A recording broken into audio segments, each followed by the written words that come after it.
Over sea, under stone, day 8. It was another dinghy, broad as a tub, breasting the waves like a barge. The boy Bill sat at a chugging outboard motor in the stem, and Mr. Withers was leaning eagerly forward in front of him, his long dark hair blowing in the wind. He saw them and shouted with triumph, and they saw an unpleasant grin break on the boy's face as he turned the boat's nose toward the rocks in their path. They skidded to a halt, appalled. "Which way? They'll cut us off." "But we can't go back. Look, the others are going to land." With the edge of the water creeping round their feet, they looked distractedly back and forth. Not 10 yards ahead, the boat with Mr. Withers, evilly smiling, was heading to cut off their path, and behind them the other dinghy was bobbing almost at the edge of the rocks. They were caught, neatly, in a trap. "Come over here," the deep voice called to them again. "You will not get away. Come here." Mr. Hastings was standing up in his dinghy, a tall black figure, one arm flung out towards them, with his legs planted apart to keep him balanced, swaying with the boat's rise and fall on the swell. He looked as if he were straddling the sea. "Barnabas," the voice dropped lower to a hypnotic monotone. "Barnabas, come here." Jane clutched at Barney's arm. "Don't go near him." No fear, Barney was frightened, but not bewitched into obedience as he had been before. "Oh, Simon, what can we do?" Simon stared up at the cliff, wondering for a wild moment if they could climb to safety, but the sheer granite face towered implacably up, far above their heads. They could never have found footholds there even to climb out of reach, and they would have fallen long before they reached the top. "Barnabas," the voice came again, gentle and sinuous, "we know what it is you have in your hand, and you too, Simon. Oh, yes, Simon, especially you." Simon and Barney each closed a hand instinctively tighter round the manuscripts and the grail. "They are not yours," the voice rose more roughly. "You have no right to them. They must go back where they belong." Mr. Hastings was watching them intently, poised in the dinghy, waiting for the right moment of the swell to jump across to the rocks. Only the heaving mounds of seaweed masking the edge made him hesitate. At the tiller, Polly Withers was struggling to control the boat in the rising waves. Barney shouted suddenly, "You can't have them. They're not yours either. Why do you want them anyway? You haven't really got a museum. I don't believe all the things you said." Mr. Hastings laughed softly. The noise echoed eerie and spine-chilling over the gentle murmur of the sea. "You'll never win properly," Simon called defiantly. "You never do." "We shall this time," a lighter voice said behind them. They swung round again. It was Withers. The outboard motor had cut out, and quietly the other dinghy was edging nearer to them as the boy Bill groped for the rock with an oar. They drew closer together with their backs against the cliff, pressed as far away as they could, but on either side the boats crept closer towards them. The Lady Mary was edging slowly along off the headland. They could hear her engines thumbing faintly, though they could see no one on board. "If only we had a boat," Jane said in despair. "Couldn't we swim for it?" "Where to? There must be something we can do." Barney's voice rose frantically. "There's nothing at all we can do." Withers' light, sneering voice came over the rocks to them. He was less than 5 yards away in the bow of the tossing dinghy. "Give us the manuscript. Give it to us, and we will take you off safely. The tide is rising very fast now. You must give it to us." "What if we don't?" Simon called rebelliously. "Look at the sea, Simon. You can't get back now the way you came. Look at the tide. You're cut off. You can't get away unless you come with us." "He's right," Jane whispered. "Look." She pointed. Further along the rocks, the sea was already washing the foot of the cliff. "Where's your boat, Simon?" called the mocking voice. "We'll have to give in," Simon said, low and angry. "Take your time, Simon. We can wait. We've got all the time in the world." They heard the boy snicker on the other side of the boat. "They've got us. Oh, think. We can't give it up now. Think of great Uncle Mary. It's a pity we ever thought of him in the first place," Simon said fiercely. "It's no good. I'm going to say we give in." "No!" Barney said urgently, and before they realized what was happening, he had snatched the manuscript case from Simon and splashed forward over the wet rocks to the edge of the sea. He held up the long, glinting case in one hand and the grail in the other, and gazed furiously at Mr. Hastings. "If you don't pick us up and let us take them home, I shall throw them in the sea." "Barney!" Jane croaked, but Simon held her back, listening. Mr. Hastings did not move. He stood looking across with immense calm arrogance at Barney's small, bristling figure, and when he spoke, the deep voice was colder than any voice they had ever heard. "If you do that, Barnabas, I shall leave you and your brother and your sister here to drown." They had no doubt that he was speaking the truth, but Barney was carried away with a passionate indignation, and he was determined never again to believe anything that Mr. Hastings said. If he once did, he knew he would be under the spell again. I will. If you don't promise, I will." He raised the grail higher in his right hand, flexing his muscles to throw it. Simon and Jane gasped. The whole world seemed to stop and center around the towering, black-clad man and a small boy. one will against another, with Barney saved by his own fury from the full force of the commanding glare driving into his eyes. Then Mr. Hastings' face twisted, and he let out a strangled shout. Withers! And from that moment, for the children, the world cracked into unreality, and there seemed no reason in anything that happened. From either side, Norman Withers and Mr. Hastings made a dive for Barney. Simon shouted, Barney, don't! And dashed towards him to clasp his outraged arm. Withers, near, made a great leap onto the rocks from his boat, setting it swaying wildly, with Bill clinging frantically to the tiller.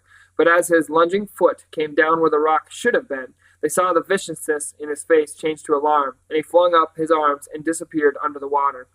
He had jumped down on the masked pool among the rocks, the gap where the retreating sea had left deep water, and which now was filled far deeper by the incoming tide. Jane, cowering back against the cliff, chilled with horror as she realized that they would all three have gone headlong into it if they had run another yard further on. Withers surfaced again, coughing and sputtering, and Barney hesitated, the grail still held over his head. Mr. Hastings had leapt across to the rocks without falling, and was coming at him from the other side with long, loping strides, his dark brows a menacing bar across his face and his lips drawn back in a horrible, unlaughing grin. Simon dived desperately and was brushed aside by the sweep of one long arm, but in falling, he grabbed at the man's nearest leg and brought him crashing down full length on the wet, slippery rocks. For all his height, Mr. Hastings moved like an eel. In a moment, he was on his feet again with one big hand clasped around Simon's arm, and in a swift, cruel movement, he pulled the arm round behind Simon's back and jerked it upwards so that he cried out with pain. The girl in the boat laughed softly. She had not moved since the beginning. Jane heard and hated her, but stood transfixed by the look of concentrated evil cruelty on the face above her. It was as if something monstrous blazed behind Mr. Hastings' eyes, something not human, that filled her with a horror more vast and dreadful than anything she had felt before. Put it down, Barnabas, Mr. Hastings panted. Put down the manuscript, or I'll break his arm. Simon wriggled in his grasp and kicked backwards, but then gasped and went limp as his arm was jerked savagely higher and pain shot through him like water boiling in his blood. But before Barney, his face twisted with concern, could even move, a great yell rang out over the water from the yacht.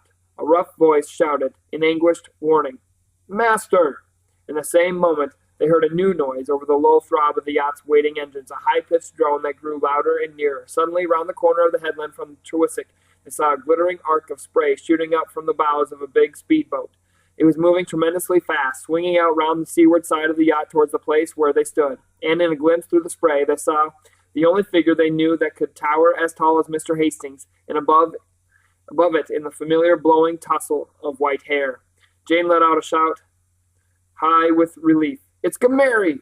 Mr. Hastings snarled and released Simon suddenly, making a desperate lunge forward at Barney where he stood wavering on the edge. Just in time, Barney saw him and ducked away backwards under his hand. Bill, in his dinghy, ripped at the outboard motor and set it roaring, then jumped, slithering on the rocks, but landing safe. Chunky and menacing beside the giant height of the man in black, he faced them, crouching slightly. Like dancers in a minuet, the two moved forward, groping slowly for the treacherous footholds, and the children shrank back against the cliff. The speedboat roared up in a great flurry of spray. Within seconds, it was alongside the headland. The engine's note changed to a deeper throb, and the boat lurched slowly closer. Looking fearfully over Bill's advancing shoulder, Jane could see Great Uncle Mary standing erect, beside the blue-jerseyed figure of Mr. Penhallow crouching over the controls. Forgetting everything in the overwhelming surge of relief, she dashed forward to the edge of the rocks, taking the boy by surprise so that he grasped at her too late and overbalanced against Mr. Hastings. The man snarled at him angrily and made a last reach for Barney, as he stood pressed and staring helplessly against the cliff, his arms hanging down, now limp. But Simon, twisting up the last of his strength, snatched the grail and the long cylinder of the telescope case from his brother and slipped out of reach, dodging round him to the edge of the waves. He shouted urgently, Gomeri! As his great-uncle turned, he raised his arm and flung the grail with all his might towards the speedboat, watching agonized to see if it could cross the gap. At the controls, Mr. Penhallow wrestled to hold the boat steady. The strange bell-like cup wheeled through the air, flashing golden in the sun, and Great Uncle Mary shot out one arm sideways, like a slip fielder, and caught it as it curved towards the water. Look out, Barney yelled. Mr. Hastings pivoted towards Simon as he drew back his arm to send the manuscript after the cup, darting sideways to keep out of reach. He threw, but as the case left his hand, Mr. Withers rising, dripping to his feet in the dinghy, lunged out with an oar in a clumsy attempt to intercept it. Jane screamed. The oar struck the case in mid-flight. Withers let out a shout of triumph, but in his throat it changed to terror as the long, unwielding case spun off the oar with the force of Simon's throw and came apart in the air. The two halves spiraled out away from the boat, scattering fragments of the familiar manuscript that they had studied so often. They saw the small lead case from the cave fall out and splash like a stone into the sea. And almost at the same moment, the two halves of the telescope case, with their disintegrating parchment, hit the water and disappeared. The broken pieces of parchment did not float. They were gone at once, as if they had dissolved. Nothing was left but Jane's handkerchief bobbing forlornly on the waves. And then their blood stood still and cold within them, as inhuman sound like the howl of an animal rang out over the sea. It was the second long howl that they had heard that day, but it was not the same as the first. Mr. Hastings put back his head like a dog and gave a great shriek of pain and fear and rage. With two long bounds, he leapt from the edge of the rocks and dived with a mighty splash into the rippled water where the case had gone down. They stared at the sunlight dancing on the water that closed over his head, but for the mutter of the engines and the sea, there was no sound. A movement by the yacht caught their gaze, and they saw the girl being pulled aboard, and her dinghy left bobbing below. Bill stood as immobile as the children, gazing open-mouthed at the sea, turning golden now under the late sun. Then Withers shouted at him, lurching towards the outboard motor in the remaining dinghy, and as the boat moved off, the boy flung himself aboard. The children stood watching. No one moved either aboard the speedboat as it swayed towards the rocks on the swell. The dinghy moved out, buzzing like an angry wasp, and then beside it they saw a dark head break the surface, and heard the rasp of a desperate gulping breaths. The dinghy slowed, and the man and boy in it heaved the tall black figure aboard. It held nothing in its hand. Mr. Hastings lay in the bottom of the boat, choking and gasping for breath. But as they watched, he raised his head. The dark, wet hair flattened over his forehead like a mask, and put out a hand to Withers to pull himself up. With rage and hatred twisting in his face, he looked back at Great Uncle Mary. Great Uncle Mary stood in the speedboat with one hand on the windshield and the other holding the rail, the sun behind him blazing in his white hair. He drew himself so tall and erect that he looked for a strange moment like some great creature of the rocks and sea. He called across the water in a strong voice that rang back from the cliffs, some words in a language that the children could not understand, but with a note through it that made them suddenly shiver. And the dark figure in the other boat seemed to shrink within himself at the sound, so that the menace and power were all at once gone out of him. Suddenly he looked at only ridiculous in the skin-wet black clothes and seemed smaller than he had been before. All three in the boat cowered down, making no move or sound as the dinghy crossed back to the yacht. The children stirred. "Gosh," Barney whispered. "What did he say?" "I don't know." "I'm glad I don't know," Jane said slowly. They watched as the three figures swung themselves aboard the yacht, and almost at once the engine throbbed higher and the Lady Mary's long white hull slipped away. The broad outboard dinghy trailed forlorn behind, but the other remained, bobbing and drifting empty on the waves. The yacht headed out across the bay, past Terwissock Harbor, and down the coast until she was only a small white shape on the sun-gilded sea. And by the time they had all climbed aboard the speedboat and looked again, she was gone. Epilogue.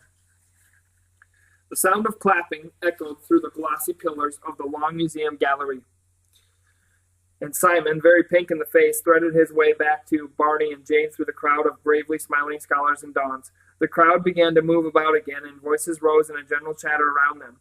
A bright-eyed young man with a notebook materialized at their side.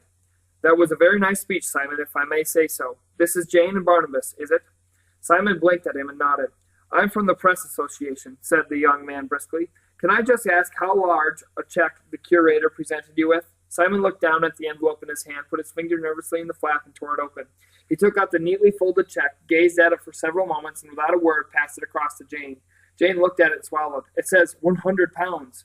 "Gosh," said Barney. "Well, that's nice," said the young man cheerfully. "Congratulations. Now then, what will you do with it?" They looked at him blankly. "I don't know," said Simon at last. "Oh, come now," the young man persisted. "You must have some idea. What are the things you've always wanted to buy?" The children looked at one another helplessly. "Young man," said Great Uncle Mary's deep voice beside them, "if you were suddenly presented with 100 pounds, what would you buy?" The reporter looked taken aback. I... "Precisely," said Great Uncle Mary. "You don't know. Neither do these children. Good afternoon." Just one more thing, said the young man, unabashed, writing rapid shorthand squiggles in his notebook.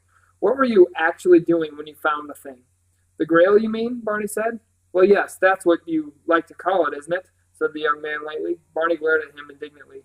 We just happened to be exploring a cave, Simon said hastily, and we found it on a ledge. Wasn't there talk of someone else having been after it? Moonshine, said Great Uncle Mary firmly. Now look here, my boy, you go off and talk to the curator just over there. He knows all about it. These three have had enough excitement for one day. The young man opened his mouth to say something else, looked at Great Uncle Mary, and shut it again. He grinned amiably and disappeared into the crowd, and Great Uncle Mary steered the children into a quiet corner behind a pillar. Well, he said, you'll have your pictures in all the papers tomorrow. You'll be written about in books for years to come by a lot of distinguished scholarly gentlemen, and you've been given £100 by one of the most famous museums in the world, and I must say you all deserve it. Mary, Simon said thoughtfully, I know there'd be no point in telling people the real story behind finding the Grail, but wouldn't it be a good thing at least to warn them about Mr. Hastings? I mean, he got hold of Mrs. Pock and that boy Bill and made them bad, and there's nothing to stop him going around doing it to everyone. He has gone, Great Uncle Mary said. Two owl-like men in heavy spectacles passing, bowed respectfully to him, and he nodded vaguely. I know, but he might come back. Great Uncle Mary looked down the long gallery over the heads, and the old closed look came back into his face. When he does come back, he says, it will not be as Mr. Hastings. Wasn't his name really Hastings at all? Simon said curiously. I have known him to use many different names, Great Uncle Mary said, at many different times.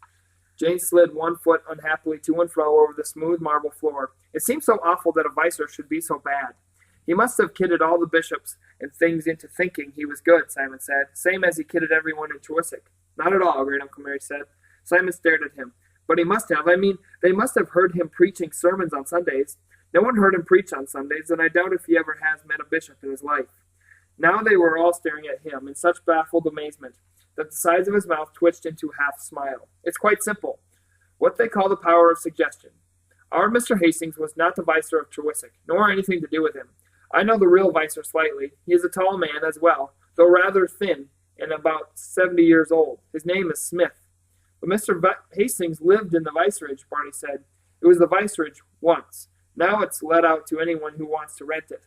The parish council decided years ago that it was much too big for Mr. Smith to live alone in it like a pea in a pod, and they found him a little cottage on the other side of the church.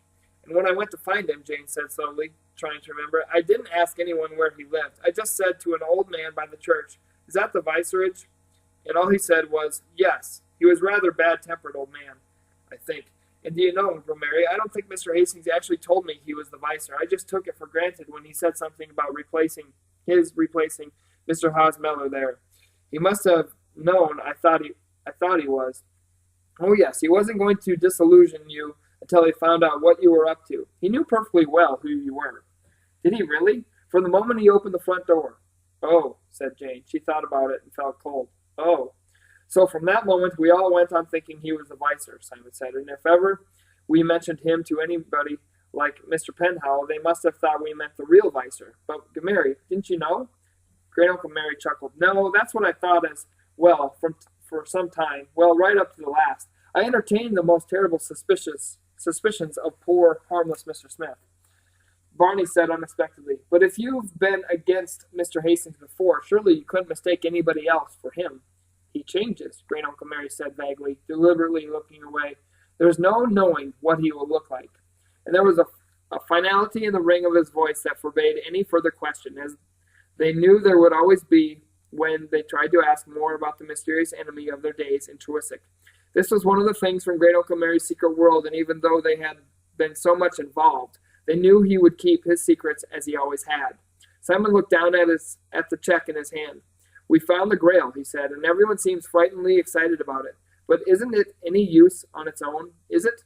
The Cornishman said, if whoever found it had other words from him on the second manuscript that we didn't even have a chance to look at, then they'd be able to understand what was written on the Grail and know the secret of it all. But we shan't ever know, because the manuscripts are at the bottom of the sea. Barney said gloomily, we failed, really. Great Uncle Mary said nothing, and when they looked up at him, hearing only the hum of voices from the crowd, he seemed to be towering over them as tall and still as the pillar at his side. Failed, he said, and he was smiling. Oh, no. Is that really what you think? You haven't failed. The hunt for the Grail was a battle, as important in its way as any battle that's ever been fought. And you won it, the three of you. The powers behind the man calling himself Hastings came very near to winning, and what that victory would have meant, if the secret of the Grail had been given into their hands, is more than anyone dare think. But thanks to you, the vital secret they needed is safe from them still, for as many centuries perhaps as it was before. Safe, not destroyed, Simon. The first manuscript, your map, will certainly have disintegrated at once in the sea, but that was no more use to anyone once it led you to the second, and the Grail. It might have made my colleagues even more excited. He glanced round the room and chuckled. But that's no matter. The point is that the second manuscript down under the sea is sealed up in its case, which will resist seawater indefinitely if it's made of lead. So the last secret is safe and hidden, so well hidden at the bottom of Trewisic Bay that they could never ever begin the long business of searching for it without our being able to find out and to stop them. They have lost their chance. And so have we, Simon said bitterly, seeing again the picture that they had never properly left his mind. He thought of the glinting brass telescope case with both precious manuscripts sealed inside, flying from his desperate hand, and then, only yards from Great Uncle Mary's safe grasp, jerking away from the raised oar to break and plunge its contents forever into the sea. No, we haven't, said Jane unexpectedly. She was thinking of it at the same moment, and she was out of the cool marble vastness of the museum, back on Kamar Head in the excitement and the scorching sun.